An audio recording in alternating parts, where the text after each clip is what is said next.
आज हम इसी में पढ़ने वाले हैं कॉमन इंटेंशन के बारे में, सामान्य आशय के बारे में बात करने वाले हैं। कल मैंने आपको जो है लास्ट टाइम इसके बारे में एक क्वेश्चन भी लिखवाया था, ठीक है। उस क्वेश्चन को रिपीट कर देता हूं। कल क्वेश्चन लिखवाया था, बताओ जरा। सामान्य आशय से आप क्या समझते हैं? यह सामान्य उद्देश्य से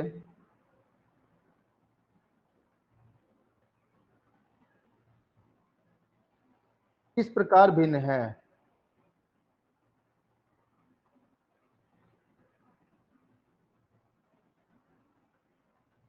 देखो, कल मैंने आपको ये क्वेश्चन लिखवाया था जिसमें मैंने आपको बताया था कि सामान्य आशय से आप क्या समझते हैं और ये सामान्य आशय से किस प्रकार भिन्न है। किसी ने किया इस क्वेश्चन को? नहीं किया होगा।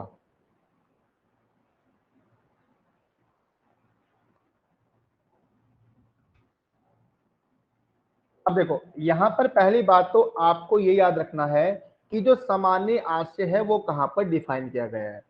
जैसे कि आप सब लोग जानते हैं, धारा 34 में जो है सामान्य आशय को डिफाइन किया गया है और सेक्शन 34 क्या कहती है कि ऐसा कोई आपराधिक कार्य जो अपने सबके सामान्य अग्रसर करने में किया जाता है तो वहां पर हर व्यक्ति उसी प्रकार दायित्वहीन होगा मानो वह कार्य उस अकेले ने किया है, ठीक है। अब यहाँ पर देखो, भारतीय दंड संहिता में कुछ ऐसे उपबंध हैं जो ऐसे व्यक्ति के दायित्व को निर्धारित करते हैं जो दूसरे अन्य लोगों के साथ मिलकर कोई अपराध करते हैं। अब देखो, यहाँ पर कुछ सेक्शन बताई गई है जहां पर की जो है कॉमन इंटेंशन होता है, जो सामान्य आशय होता है, इसको जो है मेंशन किया गया है। देखो यहाँ पर कभी कभी आपसे पूछेगा कि सामान्य आशय से संबंधित कौन कौन से प्रश्न हैं, ठीक है। एग्जाम में पूछ सकता है कि सामान्य आशय से संबंधित जो है कौन कौन से जो है प्रश्न हैं। तो आपको यहाँ जो है पता होना चाहिए कि सामान्य आशय से संबंधित जो है कौन कौन सी धारा यहाँ पर बताई गई है। चाहे तो आप इसको नोट डाउन भी कर लेना। देखो, एक सेक्शन है आपकी 34 से लेकर 38, ठीक है। उसके बाद यहाँ पर जो है 114, 114। उसके बाद आपका 149 जो कॉमन ऑब्जेक्ट की बात करती है, यह भी इससे संबंधित है। उसके अलावा जो है 396, ठीक है, 300 इसी की बात करती है। और आईपीसी की सेक्शन है 460, ठीक है। ये आपके जो है सामान्य आशय से संबंधित है। फिर एग्जाम में पूछ लेगा कि संयुक्त दायित्व का सिद्धांत, या फिर इसमें पूछ लेगा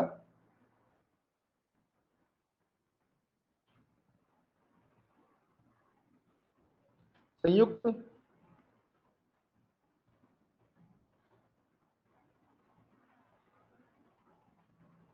दायित्व का सिद्धांत।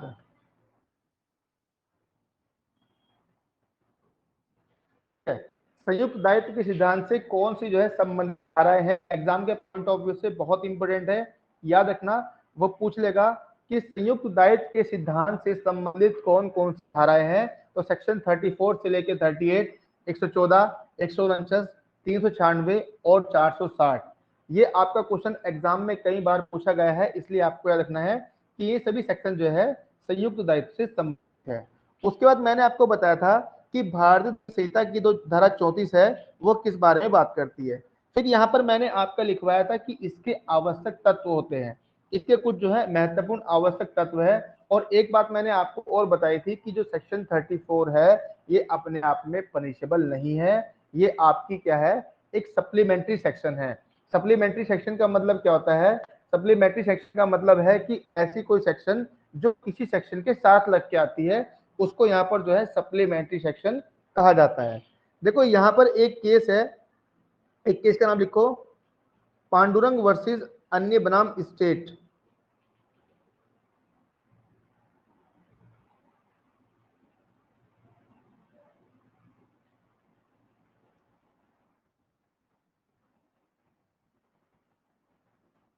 पांडुरंग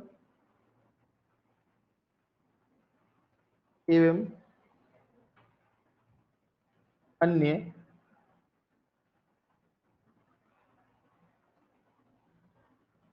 बनाम स्टेट ऑफ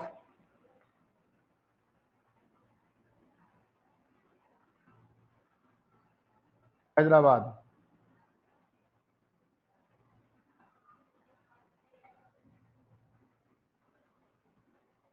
ठीक है, स्टेट ऑफ हैदराबाद AIR 1955। देखो पांडुरंग एवं अन्य बनाम स्टेट ऑफ हैदराबाद का मामला है। इसमें क्या बताया है इसने, इसमें इसने बताया है, लिखो, के मामले में अभी निर्धारित किया गया कि में अभी निर्धारित किया गया कि सामान्य आशय के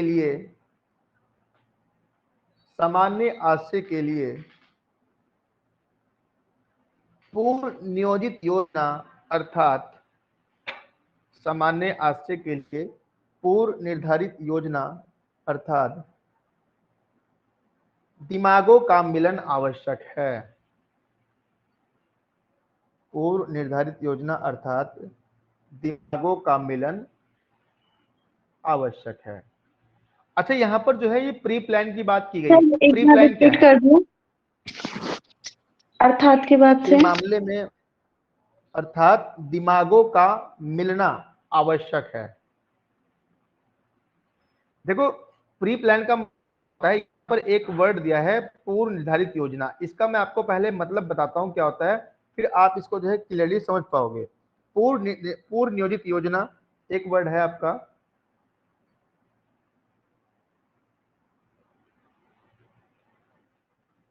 पूर्व नियोजित योजना, और एक है दिमागों का मिलना। दिमागों का मिलना, इन दोनों में देखो, इन दोनों में फर्क क्या है। एक बात करता है पूर्व नियोजित योजना की और दूसरी बात करता है आपका दिमागों का मिलना। अब यहाँ पर जो है पूर्व नियोजित योजना का मतलब क्या होता है, जैसे मान लो यहाँ पर एग्जांपल के लेते हैं, एक व्यक्ति ए है, ठीक है, एक व्यक्ति ए बी सी और डी, ये चार लोग हैं। अब ये चार लोग क्या करते हैं, चार लोग जो है एक बैंक को लूटने के लिए जो है योजना बनाते हैं। ठीक है, एक बैंक को लूटने के लिए क्या करते हैं, एक योजना बनाते हैं कि भाई एक बैंक को हम जो है मिलकर लूटेंगे। अब यहाँ पर जो है हर एक व्यक्ति जो है क्या करता है, ये जो चारों व्यक्ति हैं ये अपनी अपनी जो है सहमति जो है दे देते हैं कि भाई ठीक है हम बैंक लूटेंगे। एक बंदा कार लेके आएगा, एक बंदा जो है ध्यान रखेगा बाहर की कोई आ तो नहीं रहा, दो बंदे जो है अंदर बैंक में जो है लूट करेंगे। तो यहाँ पर क्या है, यहाँ पर इन्होंने एक जो है प्री प्लान क्रिएट किया और उस प्री प्लान को क्रिएट करने के बाद जो है इन्होंने बैंक को लूटा।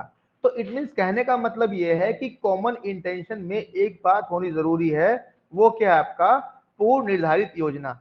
अब देखो जैसे इन्होंने जो है पूर्व निर्धारित योजना, तो क्या इनके दिमागों का मिलन हुआ या नहीं हुआ, ये बताओ, ये शॉर्ट में बताओ। भाई हम सब ने मिलकर एक प्रोग्राम बनाया कि हम सब क्या करेंगे, कल को जाके जो है बैंक लूटेंगे। अब यहाँ पर आप सबने अपनी जो है सहमति यहाँ पर व्यक्त कर दी। तो यहाँ पर क्या हुआ, यहाँ पर आपने जो है पूर्व में एक जो है क्या किया, एक योजना को नियोजित करा और सबने अपनी क्या दे दी, सबने अपनी सहमति दे दी। लेकिन एक बात और इंपॉर्टेंट है, अगर यहाँ पर मान लो एक व्यक्ति है ए, वो कहता है कि नहीं भाई मैं ऐसा काम नहीं करूंगा, मैं बैंक नहीं लूटूंगा, बैंक लूटना अपराध होता है भाई देखो, और मैं ये काम नहीं करूंगा क्योंकि ये काम आपराधिक है। लेकिन तो क्या जो है, अब कल को जब बैंक लूटने बी सी डी जाते हैं और ये पकड़े जाते हैं, तो क्या सी यहाँ पर लायबल होगा, बताओ, क्या सी पर दंड मिलेगा? नहीं सर उसे नहीं मिलेगा। क्यों नहीं मिलेगा, उसकी एक वजह है, वो इसलिए नहीं मिलेगा क्योंकि यहाँ पर जो ए व्यक्ति है उसने ना ही तो उसके दिमागों का मिलन हुआ, ना ही तो उसने कंसेंट दी है, और ना ही जो है क्या क्या है, ना ही यहाँ पर जो है उसने उनकी जो पूर्व निर्धारित योजना थी उसमें साथ दिया। इसमें एक सूक्ति भी है, कंसेंट इडम, एक ही समय में एक ही बात को लेकर एक ही मस्तिष्क को जो है सहमत होना, ठीक है, एक ही बात को लेकर सहमत होना। तो यहाँ पर क्या है, यहाँ पर एक को नहीं दिया जाएगा। इट मीन कहने का मतलब ये है कि अगर एग्जाम में आपसे पूछेंगे कि किस मामले में कहा गया था कि सामान्य आशय के भीतर जो है पूर्व निर्धारित योजना का होना आवश्यक है, तो उस केस का नाम मैंने आपको लिखवा दिया है, पांडुरंग एवं अन्य बनाम स्टेट ऑफ हैदराबाद का मामला है। अब देखो उसके यहाँ पर जो है कल मैंने आप लोगों को जो है, कल मैंने आप लोगों को कुछ वर्क दिया था करने, जिसमें मैंने 7 पॉइंट्स बताए थे। अब 1 बाय 1 जो है हम उन पॉइंट्स को जो है क्लियर करते जाएंगे। चलिए, पहला पॉइंट आपका था, बताओ पहला पॉइंट क्या था? कृत्य। कोई आपराधिक कृत्य। आपराधिक कृत्य। देखो, आपराधिक कृत्य का मतलब क्या होता है? क्रिमिनल एक्ट, यानी कोई ऐसा कार्य जो अपराध हो, जिससे क्या होता है, जिससे अपराध घटित होता हो या जिससे अपराध कारित होता हो। और ऐसा कार्य कौन सा है जो अपराध कारित करता है? ऐसा कोई भी कार्य जो विधि के विरुद्ध हो उसको आपराधिक कृत्य कहते हैं। बताओ जरा, आप कौन बताएगा? चलो शुरू करो, साबिया आप बताओ पहले, आपराधिक कृत्य क्या होता है, क्या मतलब है इसका यहाँ पर?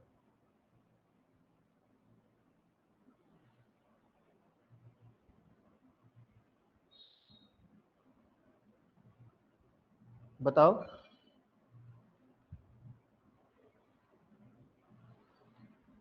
देखो, आपराधिक कार्य क्या होता है? ऐसा कोई कार्य, यहां पर ऐसा लिख सकते हो कि ऐसा कोई भी कार्य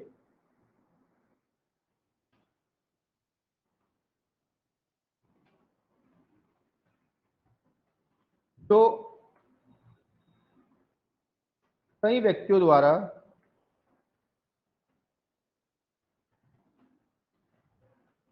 मिलकर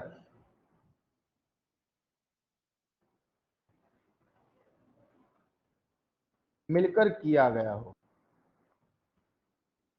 ठीक है, देखो यहाँ पर क्या है, यहाँ पर कोई भी ऐसा जो है आपराधिक कार्य जो कई व्यक्तियों द्वारा मिलकर किया जाता है, ऐसे कार्य को जो है आपराधिक कार्य कहते हैं। अब जैसे कि मैंने आपको बताया, एग्जाम्पल के लिए मैंने आपको बताया अभी यहाँ पर है,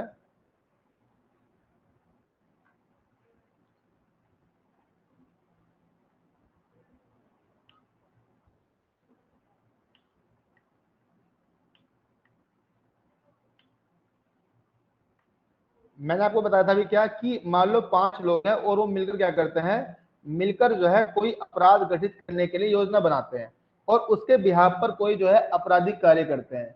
तो कॉमन इंटेंशन में एक बात जरूरी है कि आपका जो कृत्य हो वो आपराधिक हो।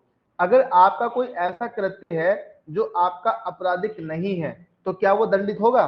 बताओ।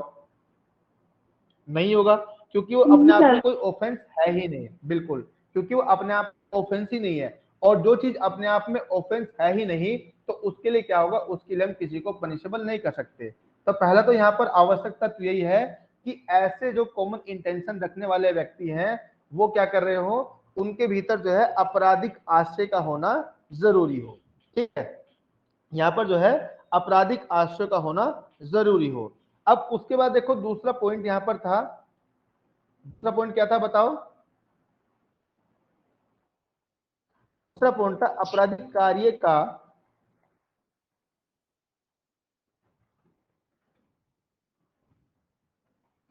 कई व्यक्तियों द्वारा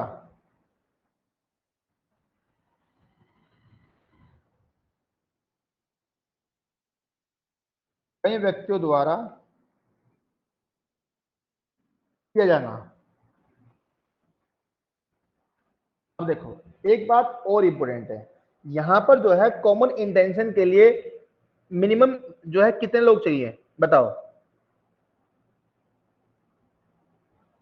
बताओ कितने लोग चाहिए?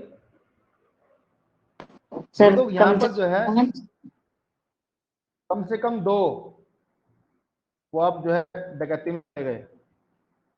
कम से कम 2। यहाँ पर देखो आप याद रखना सेक्शन 34 के अकॉर्डिंग इसने कहा है व्हेन टू और पर्सन, यानी 2 या 2 से अधिक व्यक्ति मिलकर क्या करते हैं। देखो इसमें लिखा है कि धारा 34 लागू होने के लिए आपराधिक कार्य का कई व्यक्तियों द्वारा किया जाना आवश्यक है। कई व्यक्तियों शब्द का अर्थ है 2 या 2 से अधिक व्यक्तियों का द्वारा कोई कार्य जो है या कोई अपराध करना चाहिए। इट मींस कहने का मतलब यह है कि अगर वो आपसे पूछेगा कि सामान्य आश्रय के आवश्यक तत्व क्या होते हैं, तो सबसे पहले तो आप बताओगे कि जो सामान्य आश्रय है उसके लिए आपराधिक कृत्य होना चाहिए। दूसरा आप बताओगे कि ऐसा आपराधिक कार्य कई व्यक्तियों द्वारा किया जाना चाहिए, क्योंकि सेक्शन 34 जब भी अप्लाई होगी जब 2 और मोर पर्सन होंगे। अच्छा, क्या कोई सिंगल पर्सन है उसके लिए जो है क्रिमिनल इंटेंशन है, ये जो आपका क्रिमिनल जो इंटेंशन है सामान्य आश्रय है, इसको फॉलो कर सकते हो आप? बताओ। नहीं सर। बिल्कुल। देखो अगर कोई सिंगल है तो वहां पर जो है सेक्शन 34 उसके ऊपर अप्लाई नहीं होगी, तो वो एक अकेला व्यक्ति है। लेकिन जहां पर एक से अधिक 2 या 2 से अधिक व्यक्ति है तो वहां पर क्या होगा, वहां पर आपकी जो है कॉमन इंटेंशन सेक्शन अप्लाई होगी। तो 2 आपके यहाँ पर जो है एलिमेंट्स आपने यहाँ पर समझ लिए है। उसका थर्ड है कार्य करने वाले व्यक्तियों में सामान्य आश्रय का होना जरूरी है। कार्य करने वाले व्यक्तियों में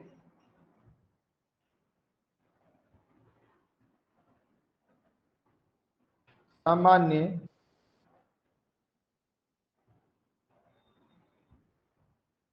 आशय का होना। देखो यहाँ पर अगर मान लो 2 लोग हैं और 2 लोग जो है जा रहे हैं, मान लो 2 लोग बैंक लूटने जा रहे हैं। एक बात मान लेते हैं एग्जांपल के लिए, एक छोटा एग्जांपल लेते हैं। जैसे ए और बी है, एक तो ए है और दूसरा बी है। अब ए भी चोर है और बी भी चोर है। क्वेश्चन पूछना, मुझे इसका आंसर करना। ए भी चोर है और बी भी चोर है। ना ही तो ए बी को जानता है और ना ही बी ए को जानता है, दोनों अननोन है। लेकिन दोनों जो है एक ही समय पर वन टाइम, एक ही समय पर एक ही स्थान पर, वन टाइम वन प्लेस, ठीक है, एक ही समय पर एक ही स्थान पर जो है एक बैंक को लूटने जाते हैं और दोनों जो है अंदर बैंक को लूटते हैं। ठीक है। अब यहाँ पर जो है ए से जो है जो बैंक मैनेजर है, बैंक मैनेजर या बैंक का कोई एम्प्लॉय ले लेते हैं, जो भी है, बैंक का एक एम्प्लॉय है, उसको जो क्या होता है, उसको गोली लग जाती है ए के द्वारा। तो क्या यहाँ पर इसके लिए बी को भी पनिशमेंट दिया जाएगा, ये बताओ। मिलेगा सर। मिलेगा, ठीक है। और बताओ। सर क्यों, भले ठीक है गोली ना लगे पर चोरी करने का तो प्रयास उसने करा है ना, भले गोली ना उससे लगी हो तो। मैंने ये पूछा है बी को क्या मर्डर के लिए पनिशमेंट मिलेगा नहीं मिलेगा, सिर्फ इतना पूछा है मैंने। सर मिलेगा। अच्छा, किस किस का आंसर मिलेगा जरा बताओ, राइट हैंड प्लीज। ओके, और ठीक है, अब आप नीचे कर, ठीक है आपके, ठीक है। अब किस किस का आंसर है कि को जो है एम्प्लॉय की हत्या के लिए पनिशमेंट नहीं मिलेगा, बताओ। देखो यहां पर याद रखना आपको कि बी को जो है बैंक लूटने के लिए तो पनिशमेंट मिलेगा, बी को जो है बैंक लूटने के लिए पनिशमेंट मिलेगा। लेकिन जो ए के द्वारा जो ई का मर्डर किया गया है के लिए पनिशमेंट नहीं मिलेगा। क्यों नहीं मिलेगा? क्योंकि दोनों का कॉमन इंटेंशन नहीं था। कॉमन इंटेंशन के लिए आपने मेरे ख्याल से मेरी बात को ठीक से नहीं पढ़ा। कॉमन इंटेंशन के लिए मैंने सबसे पहली बात क्या बताई थी कि कोई कार्य कई व्यक्तियों द्वारा मिलकर के चाहिए, उन सबका जो है क्या होना चाहिए, आपराधिक कार्य का कई व्यक्तियों देखना चाहिए, फिर कार्य करने वाले व्यक्तियों में सामान्य आशय का होना आवश्यक है। क्या उनके बीच प्लान हुआ था? बताओ, क्या दोनों एक दूसरे को जानते थे?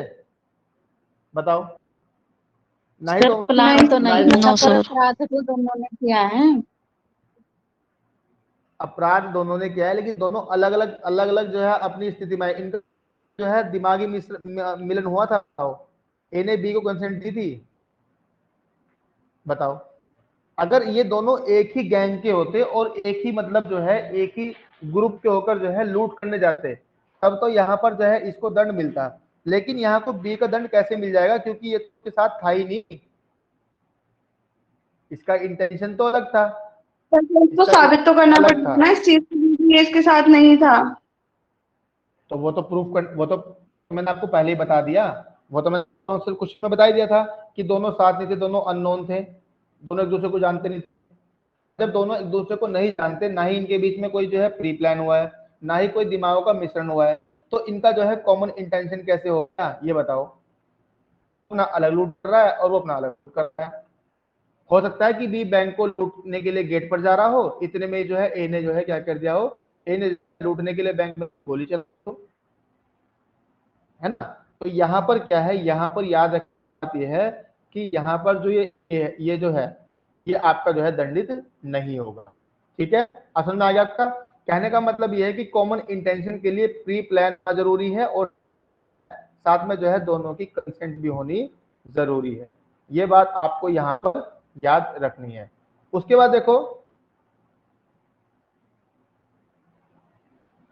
अरे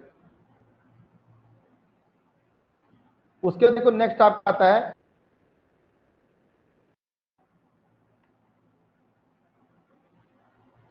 नंबर 4, कार्य सामान्य आशय को अग्रसर करने के लिए किया गया हो। देखो ये बात इसने बता दी कि कार्य सामान्य आशय को अग्रसर करने में किया गया हो। अग्रसर का मतलब क्या है? कार्य, जो कार्य आप कर रहे हो उसको करने के लिए, जैसे कि मान लो आपका जो मोटिव है वो बैंक को लूटना है, आपका जो मोटिव है वो बैंक को लूटना है। अब बैंक को लूटने में जो भी आप कार्य करोगे, चाहे आप किसी को मारोगे, चाहे आप किसी को पीटोगे, चाहे किसी को जो है किसी के ऊपर एसिड फेंकोगे, चाहे किसी के ऊपर जो है गोली चलाओगे, वो कार्य क्या होगा? वो कार्य जैसे मान लो एग्जांपल के लिए मैं समझाता हूं आपको। मान लेते हैं कि यहां पर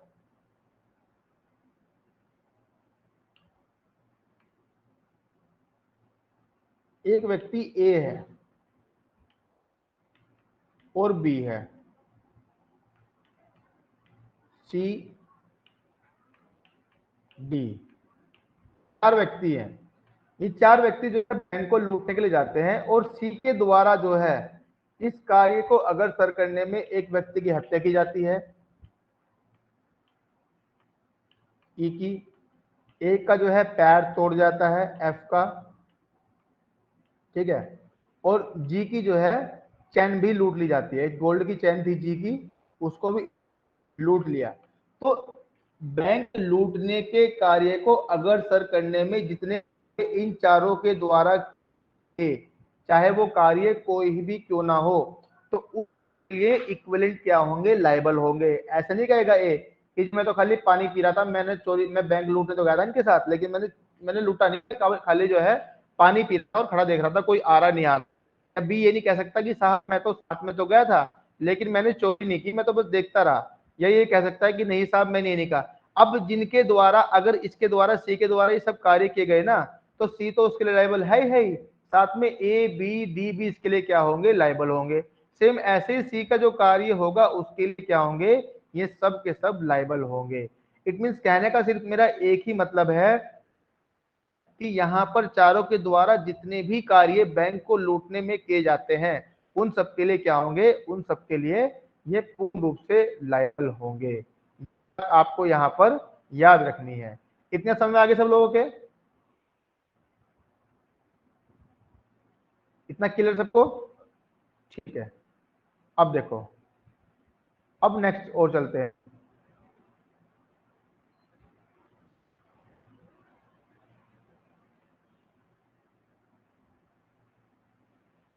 नेक्स्ट इसने बताया है कि अपराध में सभी अभियुक्तों का किसी न किसी प्रकार सम्मिलित होना, अर्थात सबको कुछ ना कुछ योगदान आवश्यक है।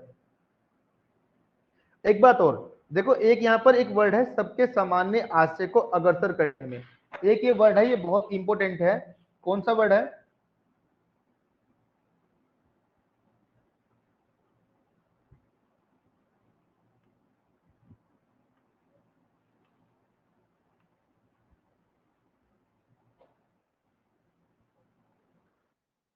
सबके सामान्य आशय को अग्रसर करने में। देखो ये जो वर्ड है ये आपका मूल संहिता में नहीं था, यानी जब आपकी आईपीसी बनाई गई थी तो इन शब्दों को उसमें नहीं जोड़ा गया था, बल्कि इसके लिए एक केस लिखो, गणेश सिंह बनाम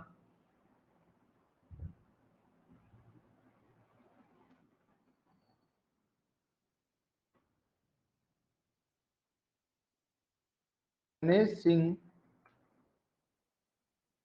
बनाम राम पूजा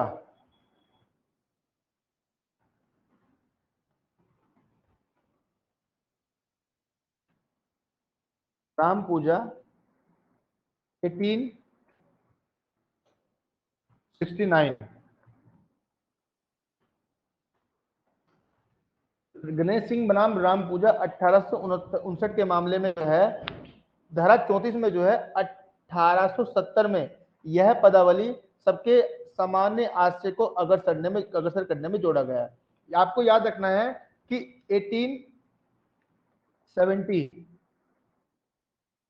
ठीक है, 1870 में जो है आपका ये वर्ड जोड़ा गया था, कौन सा? सबके सामान्य आशय को अग्रसर करने में। और कौन से बाद में एग्जाम में आपसे पूछ सकता है कि सबके सामान्य आशय को अग्रसर करने में शब्द जो है किस केस लॉ में आपका जो है जोड़ा गया था या किस बात से संबंधित है? तो आपको याद रखना है गणेश सिंह बनाम राम पूजा के मामले में जो है यहां पर इसने बताया था कि इसमें जो है सबके सामान्य आशय को अग्रसर करने में शब्द को जोड़ा गया है।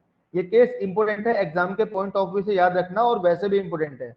एग्जाम में आपसे पूछ लेगा तो आपको बिल्कुल भी कंफ्यूज नहीं होना है, क्योंकि इसके बारे में मैंने आपको बता दिया है। अगर अब आपके सामने इस तरह से क्वेश्चन आता है तो आप इसको जो है आसानी से लिख कर आ जाना। अब नेक्स्ट आपका जो है एलिमेंट्स था अपराध में सभी अभियुक्तों का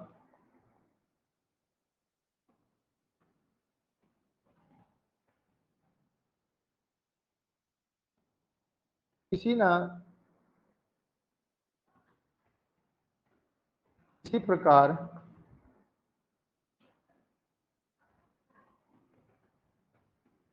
सम्मिलित होना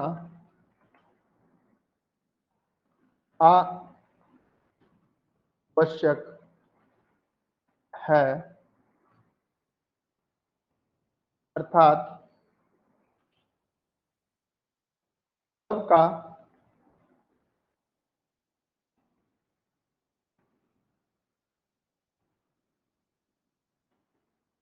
कुछ ना कुछ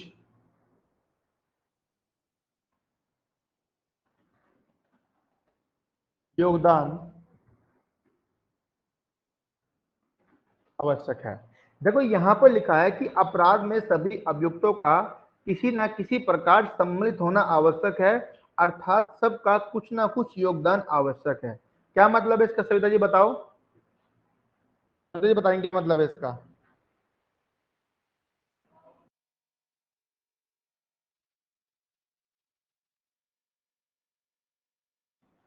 बताओ भाई, कौन बताएगा? आप बताओ अन्नपूर्णा। सर कभी जैसे कि 5 सदस्य है उनका सभी का एक साथ मिलकर योगदान होना चाहिए कि सभी बैंक लूटने गए, कोई चोरी कर रहा, कोई बाहर खड़ा हुआ और कोई मारने के लिए गया हुआ है, तो सभी का योगदान होना चाहिए। ठीक है, अन्नपूर्णा आप बताओ। सर इसमें है ना सभी अभियुक्तों का किसी ना किसी प्रकार से सम्मिलित होना। मान लो सर जैसे 5 लोग हैं, चाहे वो कोई कंप्यूटर से कंट्रोल कर रहा हो, उनको कोई इन्फॉर्मेशन दे रहा हो, या कोई भी जितने भी लोग हैं जो जिनका समान आशय है, वो सारे के सारे मतलब उन सभी का योगदान होना जरूरी है समान आशय के लिए ना, चाहे वो किसी भी तरीके से हो, चाहे वो बाहर देख रहे हो, चाहे किसी देखो, ने गन पॉइंट किया हो बिल्कुल या किसी ने चोरी करी हो। कहने का मतलब ये है कि यहाँ पर जो है जितने भी लोग उसमें जो है वहां पर जो है आपका जो है कॉमन इंटेंशन के साथ एंटर हुए हैं या बैंक से बाहर भी हैं, उनका किसी ना किसी प्रकार से कंट्रीब्यूशन हुआ हो, ठीक है, बैंक को लूटने में, चाहे वो कोई भी काम करे, लेकिन उनका जो है कंट्रीब्यूशन होना जरूरी है। नंबर 6 लिखो, व्यक्तियों की शारीरिक उपस्थिति।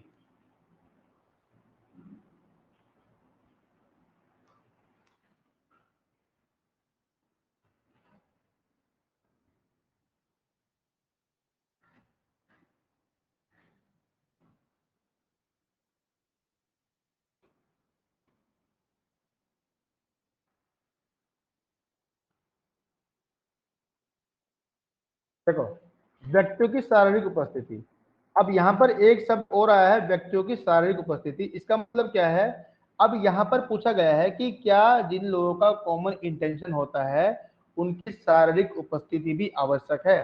तो इसके बारे में देखो, यहाँ पर बताया गया है कि श्री कांतिया बनाम बंबई राज्य के मामले में यह प्रेषित किया गया कि, देखो एक केस है, लिख लो, श्री कांतिया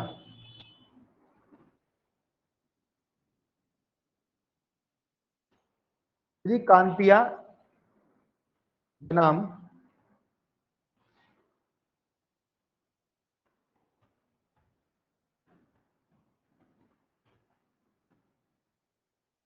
बॉम्बे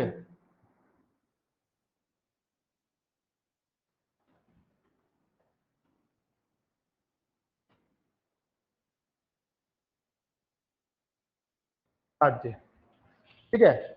इस मामले में कहा गया है कि नोटिस के परिवर्तन के लिए यह आवश्यक है कि अभियुक्त घटना स्थल पर सशरीर मौजूद रहा हो।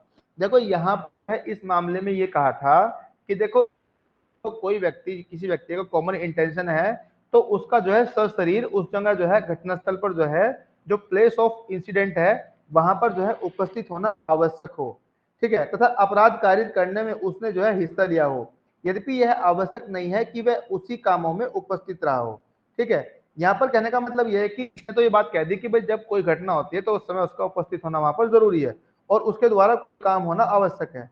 अपराध घटित हुआ हो परंतु यह आवश्यक है कि वह इतना नजदीक हो जैसे घर के दरवाजे पर खड़ा होकर रखवाली करना। यानी इसने कहा है कि भाई उसका अगर मान लो वो कुछ नहीं भी कर रहा है लेकिन तब भी वो कुछ कर रहा है, जैसे कि यहाँ पर घर में लूट हो रही है और घर के बाहर खड़ा होकर क्या कर रहा है, वो दरवाजे पर रखवाली दे रहा है, तो इट मीन उसकी जो है व्यक्ति की सशारीरिक जो है उपस्थिति आवश्यक है। लेकिन फिर क्या हुआ, ठीक है, लेकिन जो है ये एक तरीका सही नहीं बताया। मान लो इस तरह तो फिर जो है मान लो बैठा हुआ कोई कंप्यूटर से काम कर रहा है, फिर तो इसका मतलब वो लायबल है ही नहीं क्योंकि वो तो उस समय उपस्थित है ही नहीं वहां पर। तो फिर इसमें एक केस आया सुप्रीम कोर्ट का,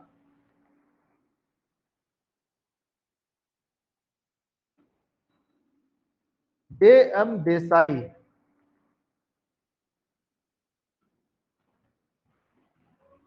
बनाम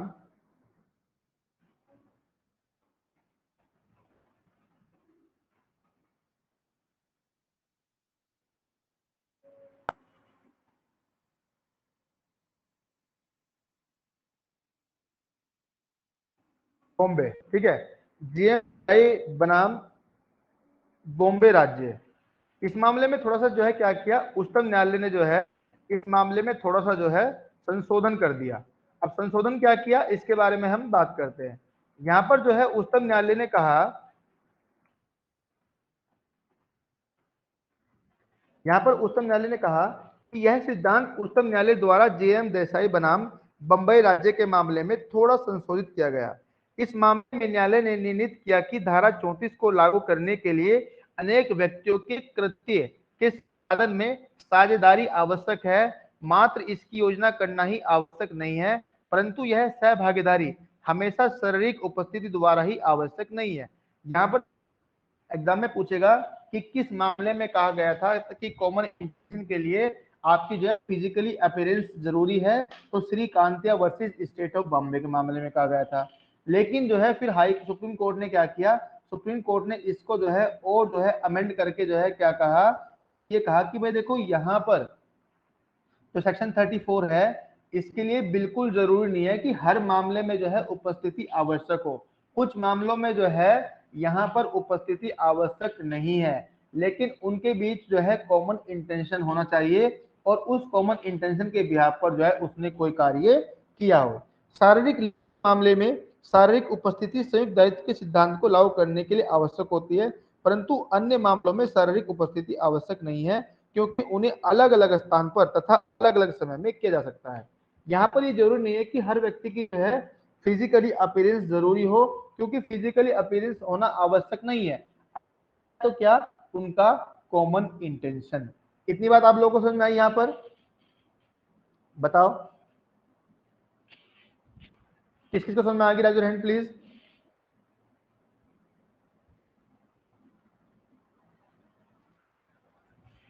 ठीक है, अब देखो मैं आपको कुछ केस लॉ लिखवा रहा हूँ, उन कुछ केस लॉ को जो है नोट डाउन करो और कल मैं आपको जो है इसके केस लॉ को जो है पूरा का पूरा डिफाइन करा दूंगा। सारे ही केस लॉ इंपोर्टेंट है, इसमें एक भी जो है छोड़ने वाला नहीं है।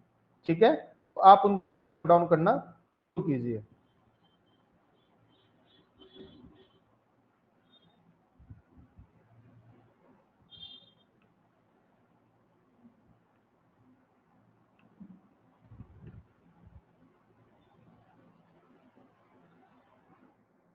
पहला केस लिखो,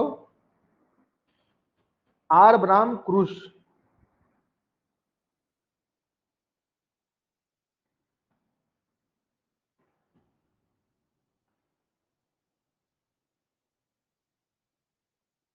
आर बनाम क्रूश 1835 आर बनाम क्रूज का मामला है, ये आपका जो 1835 का है। फिर नेक्स्ट केस लिखो,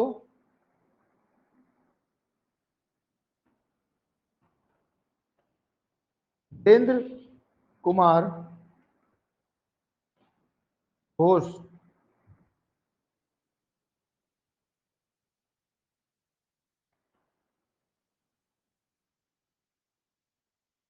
वीरेंद्र कुमार घोष बनाम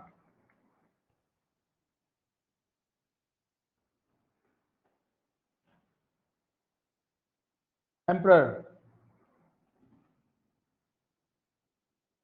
ठीक है, वीरेंद्र कुमार घोष बनाम एम्परर, और ये आपका मामला है 1925 का, और ये मामला जो है प्रीवी काउंसिल का है, याद रखना।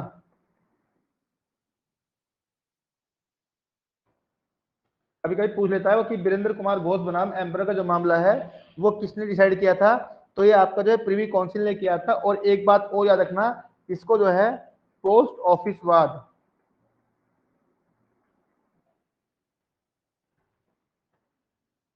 ठीक है, पोस्ट ऑफिस वाद के नाम से भी जाना जाता है। एग्जाम के पॉइंट ऑफ व्यू से इंपोर्टेंट है, इसको याद रखना। नेक्स्ट है आपका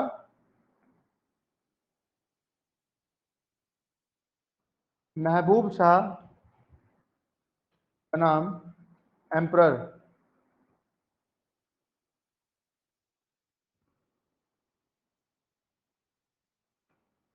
महबूब शाह वर्सेस एम्परर।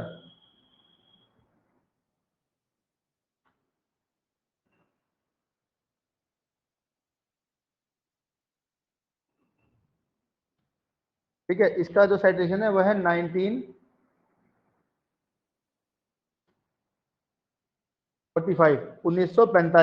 ये सुप्रीम कोर्ट का है।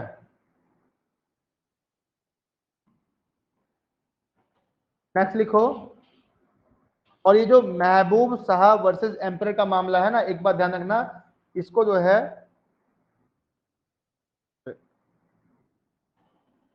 इसको आपका जो है सिंधु नदी वाद,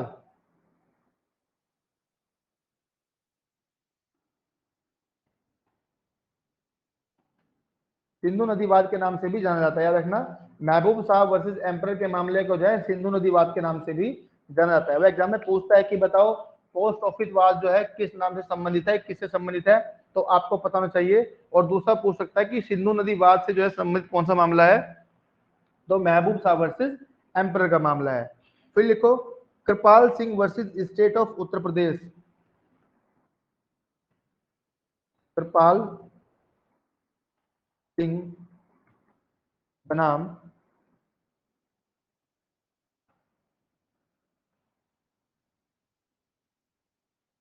उत्तर प्रदेश राज्य, ये आपका है 1945 का। ये जो मामला है ये भी आपका जो है 1945 का है, ठीक है, सुप्रीम कोर्ट का है ये भी। नेक्स्ट लिखो केस का नाम Rishidev Pandey versus state of Uttar Pradesh. Rishidev Pandey बनाम उत्तर प्रदेश राज्य, ये आपका जो है 1955 का है।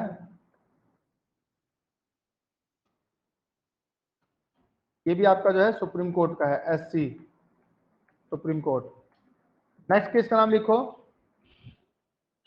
श्री कालिया बनाम बंबई राज्य।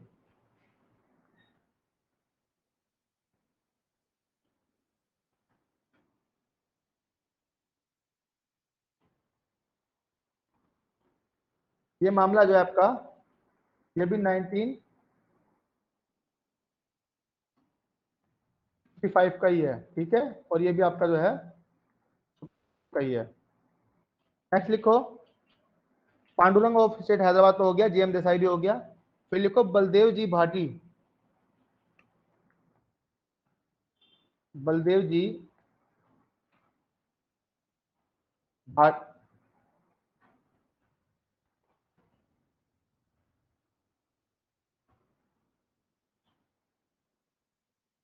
भाटी, बलदेव जी भाटी जी ठाकुर बनाम स्टेट ऑफ गुजरात।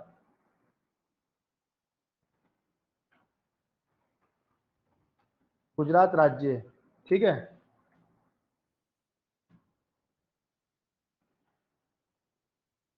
केस आपका बलदेव जी भारी ठाकुर बनाम स्टेट ऑफ गुजरात, याद रखना एग्जाम के पॉइंट ऑफ व्यू से बहुत इंपोर्टेंट है।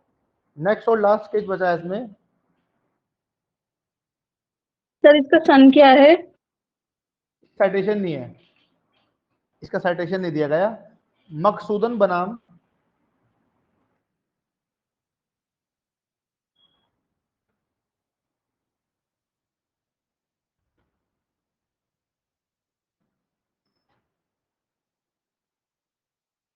उत्तर प्रदेश राज्य, ठीक है, 1983 एससी। नेक्स्ट लिखो राजकिशोर पुरोहित,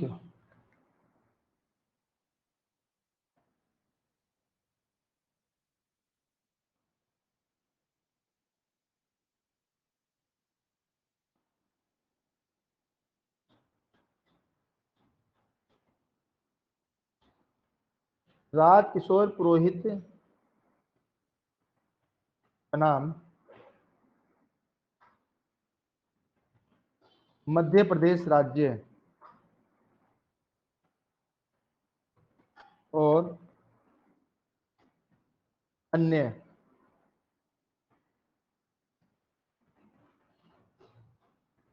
2017, ठीक है। देखो ये सारे जितने जितने भी इंपोर्टेंट, ये देखो याद रखना, ये जितने भी सारे मैंने केस लॉज आपको लिखवाए हैं ये सब इंपोर्टेंट है एग्जाम के पॉइंट ऑफ व्यू से।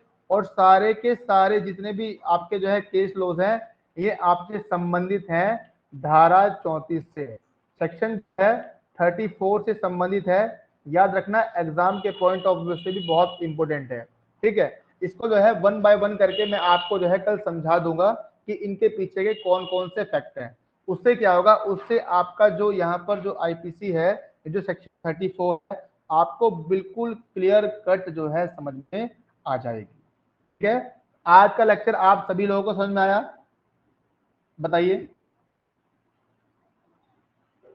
ठीक है, चलिए फिर आज इतना ही पढ़ते हैं, बाकी फिर मिलते हैं नेक्स्ट क्लास में। और अगले संडे जो है आपका उत्तराखंड जो आपका फॉरेस्ट है, फॉरेस्ट वाला जो डिपार्टमेंट है उसका टेस्ट होगा। तो सब लोग जो है अच्छे से टेस्ट को प्रिपरेशन करना, ताकि आप लोग सब टेस्ट दे सकें। और टेस्ट में सब आया करो, क्या तुम लोग छुट्टी मार देते हो? ठीक है, चलिए फिर आज के इतना ही, बाकी फिर मिलते हैं नेक्स्ट क्लास में। तब तक goodbye, have a nice.